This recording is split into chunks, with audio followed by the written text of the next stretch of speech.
While some teenagers might thrive returning to class and school clubs, others can become so overwhelmed with anxiety it keeps them from leaving the house.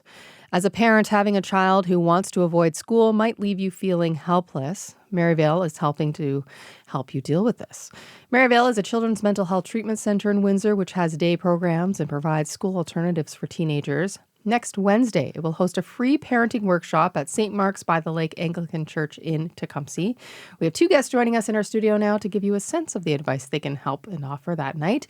Jamie Knoller is a child and youth worker, and Courtney Paquette is a therapist. Welcome to you both. Thank you. Thank you. So, Jamie, let's start with you. How common is school avoidance? We are seeing school avoidance as more common since COVID, especially. Kids are reluctant to go back to school. They're struggling with the changes and returning back to class.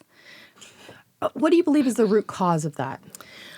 A lot of it has to do with COVID. Social media plays a huge role in it as well, and just the changes. So if you're looking at your kids and they're going into high school, that's a huge change, or even just a new teacher, new friends. I know kids struggle with that a lot, so that's part of it. And Courtney, you provide counseling with students. So what are you hearing from kids about their struggles at school? Absolutely. So back to school is an exciting time for many families, but for some youth, it can be a time of extreme and increased stress and worry. Time at home has less demands and much more unstructured time. And coming back to school means a new environment, new teachers, new routines. They're asked to start directing their attention, prioritize their tasks, and managing their emotions on demand. Transitions can bring issues with anxiety, difficulty with flexibility, social and peer difficulties, as well as difficulty changing habits and routines.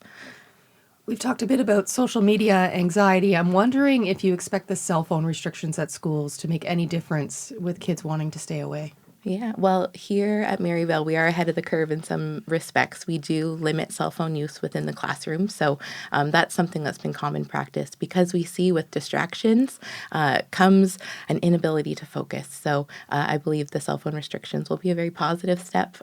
Change takes time, though, and it is a process. So I anticipate some resistance, but I think overall it's going to be a beneficial move for the students to be able to focus a little bit more. What are kids saying about it?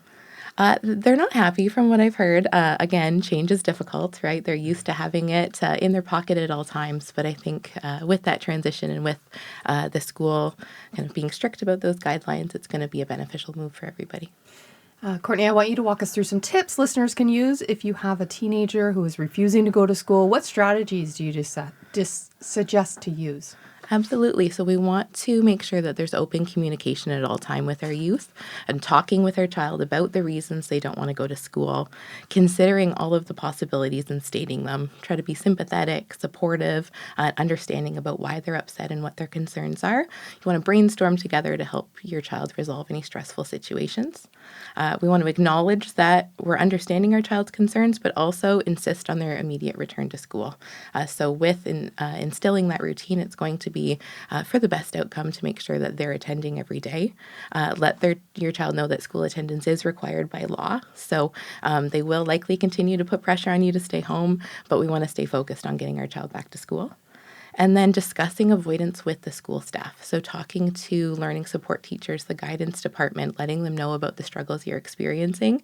A lot of times they don't know until it is too late. So making those phone calls early to your school and knowing that Maryvale's here for support if needed. We offer outpatient counseling and day treatment programming. Yeah, I want to expand on that, Jamie, because what else can parents consider when trying to get their teens to buy into school? I'm wondering about the parent call-in line at Maryvale. Yeah, so if they are struggling, we do offer parent call-in lines where parents can call and just look for some tips and strategies to help them get through some difficult moments. It's not a crisis line, but it is just a supportive line that we can help you walk through and give you some ideas. What would be that gateway sentence when you have that teenager? I know I was probably one of those teenagers who was very resistant to advice from my parents. Right. So as soon as they would start trying to give me advice, I would talk back. Right. Oftentimes it's difficult for parents to see their youth struggle, and we usually jump right in to solve problems. Kids just want sounding boards sometimes. So sometimes it's better for us just to stop and listen and just acknowledge and validate what they're feeling, and just kind of get them through that moment without trying to solve that problem. Because you're right, they're resistant. They don't want your help. They just want to vent. So instead of being the fixer, just be the listener. Yeah, as hard as that is. No kidding, right? What's been the feedback from parents who have tried that? Well, parents that come to the St. Mark's group by the lake seem to be receptive to some of the tips that we give them. They're excited to go home and try these strategies. Oftentimes they come in and they're feeling a little reluctant, maybe that they're alone, that this is just their youth that's doing it. So they do seem pretty excited to try stuff. Sometimes they work, sometimes they don't. Each youth is different. So we just encourage them to keep trying. Any concerning trends or circumstances that stand out to you with the phone calls that you're getting or the conversations that are being had at St. Mark's? No, just mostly the school avoidance is the big one. Peer pressure, social media, things like that. Sometimes the behaviors are increasing and parents aren't quite sure how to diffuse that. So those are some of the concerns we are seeing. Who do you suggest comes to a workshop? It's open to anyone. So anyone who's dealing with any type of child or youth, parents, teachers, educators are all welcome. And you don't have to be in a situation where your teen's struggling. It can just be to come and get support. St. Mark's by the Lake is also offering a parent support group. So that's just an open floor where we come in, safe space to talk and just, relate to other parents. And the teenagers, you leave them at home? Yes, we leave them at home. Okay. It's our little trick in our pocket, I guess. How are parents feeling when they come through those doors on the first day of the workshops? They're a little hesitant, right? They're worried, they're scared, they're frustrated with their teens. The relationship with them is also often strained. So we really focus on building that relationship back up and trying to support them with those strategies that are going to help them get through those moments. I'm wondering, as parents who walk through there, if they feel initially like they're the only ones going through this. Very often they do. They don't realize that teens are emotional. All teens, they go through this. So when they're hearing other parents say things that they're dealing with at home, it's that commonality that they just feel like they're not alone anymore, that they can work through this.